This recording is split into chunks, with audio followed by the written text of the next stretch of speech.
Welcome to your deep dive, everybody. And let me tell you, someone has been doing their alien homework. Oh, yeah? Looks like we've got a stack of research papers, articles, even a film studies thesis, all about the alien saga.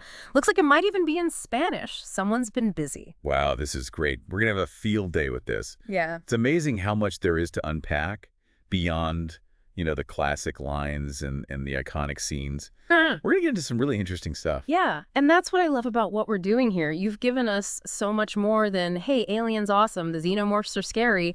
You've given us this treasure trove to really dig into. It's true. The alien universe, it's so rich. People have been dissecting it for decades. There's just so much there. And what I'm seeing from what you shared with me, these sources, they really go beyond just the surface level. Totally. And one of the things that jumped out at me, obviously, Alien, it's scary, it's sci-fi, it's action-packed. But these sources, they really get into the themes like survival, which is kind of a given in a world with xenomorphs running around, right? Right. You can't talk about Alien without talking about survival. It's the engine that drives everything. Exactly. But it's not just about, run and hide. It's about what people will do to survive, the choices they make, the lines they're willing to cross. It's like the whole thing is a pressure cooker. Totally. And it's not just Ripley, right? You see that desperation to survive in the company, in the androids, even in the xenomorphs themselves. Absolutely. Think about Ash in the first film. Oh, yeah. His fascination with the xenomorph. He's got that line about it being the perfect organism. Right. Because to him, it's all about survival, even if it means sacrificing the entire crew. And that's what I find so fascinating about the sources you've given us. They connect that theme of survival to some pretty deep stuff. Like there's this one paper compares Ripley and the xenomorph queen. Oh, interesting. Right. They're both mothers, in a way, fighting for the survival of their offspring, even if their methods are, well, a little different. That's a really interesting comparison because it makes you think about motherhood in this really primal, almost terrifying way. Are they really that different, Ripley and the Queen, both willing to do whatever it takes to protect their own? It's that question. What is motherhood in a universe where survival is never guaranteed? And is it always pretty? Is it always, warm and fuzzy? Or can it be just as brutal and ruthless as the environment you're trying to survive in? Exactly. Yeah. It's like the films are forcing us to confront this dark side of ourselves, this primal instinct that kicks in when our backs are against the wall. And speaking of dark sides, can we talk about how the alien universe portrays technology? Because on one hand, you've got these amazing spaceships, these futuristic weapons, but then there's always this sense of, decay. Like humanity hasn't quite mastered its own creations. Oh, absolutely. It's like this weird mix of advanced and archaic all cobbled together. Like they've got the technology to reach the stars, but they're still using duct tape to hold it all together. Right. And that's where that theme of survival comes back in, because it's often humanity's ambition, their greed, that blinds them to the dangers of their own technology. It's that classic science fiction trope, playing God, not thinking about the consequences. Yeah. And in the alien universe, those consequences are terrifying. And nowhere is that more obvious than with the androids themselves. Ah, absolutely. They're like walking, talking examples of humanity's ambition and its recklessness. It's true. You can practically trace the downfall of every single mission back to like some corporate decision to cut corners or prioritize profit over safety. Like what could go wrong, right? It's just an alien life form. What's the worst that could happen? Famous last words, right?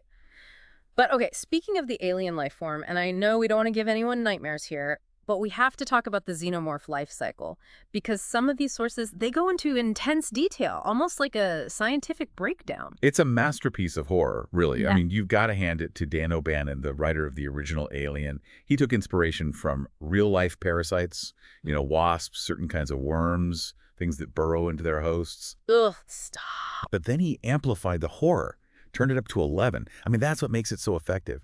Those primal fears, they're universal. Yeah. Like that feeling of being watched, hunted, that's what the xenomorph embodies so well. But you're right, O'Bannon took it a step further. When you look at the xenomorph life cycle, each stage, it's perfectly designed to freak us out. Absolutely. Yeah. You start with the eggs, right? This eerie silence, this sense of something lurking just beneath the surface. And then, bam, The face hugger. Where did that thing come from? And the way it just, like, latches onto your face. I mean, even thinking about it now. I know, right? It's nightmare fuel, but it's brilliant. It's like each stage, it just ratchets up the tension, the horror, and then, of course, you've got the chest burster scene. Oh, man. Yeah. That scene, I mean, talk about iconic. The practical effects still hold up today. Did you see in that one article they talked about how they filmed that whole thing with like 4 cameras? Really? I didn't see that. Yeah, they were going for that one take visceral reaction, and it totally worked. But, one thing that struck me reading these sources, one of the research papers actually made the argument that, are you ready for this? Hit me. They argued that the xenomorph is the hero of its own story. Wow. Okay. I mean, it's a perspective, I'll give him that. Right. Like, from the xenomorph's point of view, it's not evil. It's just trying to survive. It needs a host. It reproduces. It moves on. It's just nature, red in tooth and claw. Yeah. But I don't know if I'd go so far as to call it heroic. It's a terrifyingly efficient killing machine. But you're right, it does make you think about it from a different angle. The humans are just obstacles, resources, in the xenomorph's way.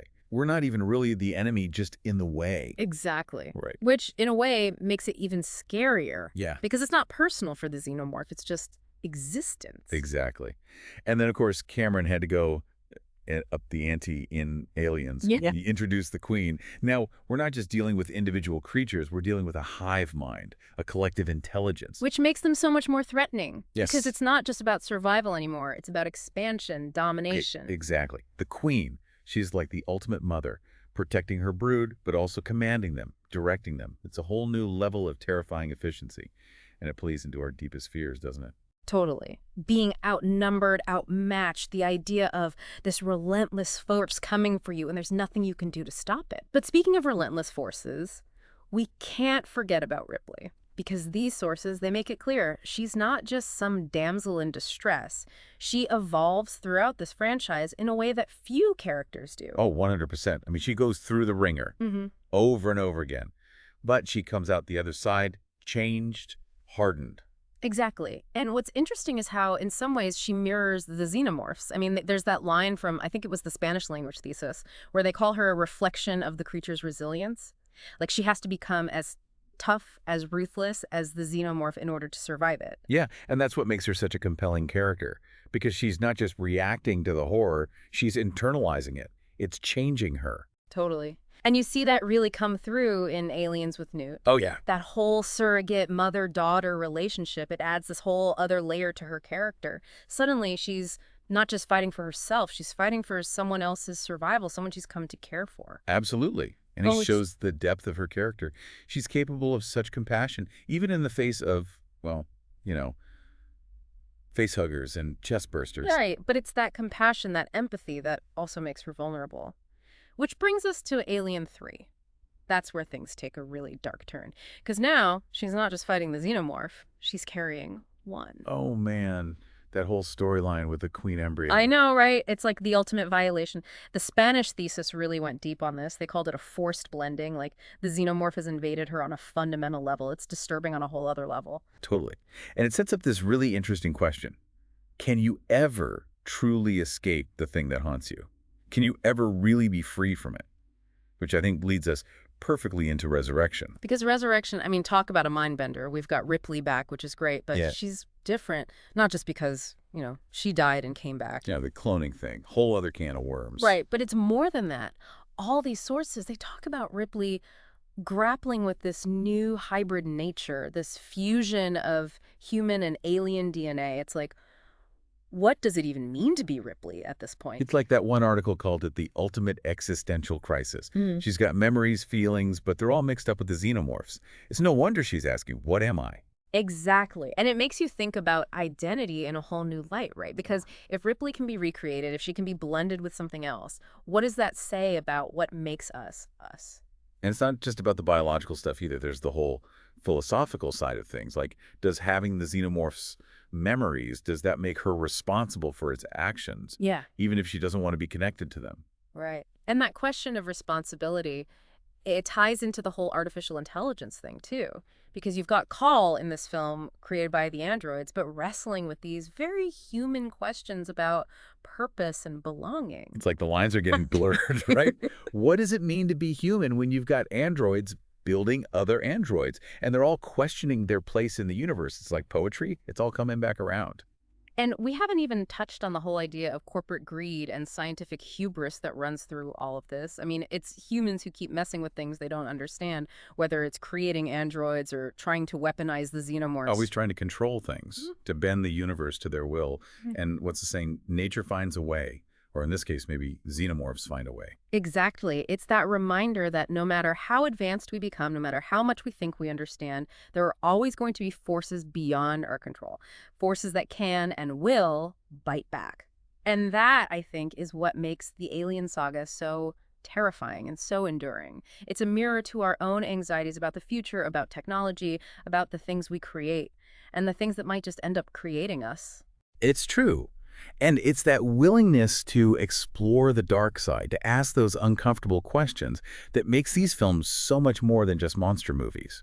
They stick with you long after the credits roll. Absolutely. It's been incredible diving into this material with you, and I want to thank all of our listeners for sending in their research and their insights. You've given us so much to think about, and I hope this deep dive has inspired you to keep exploring the dark corners of the alien universe.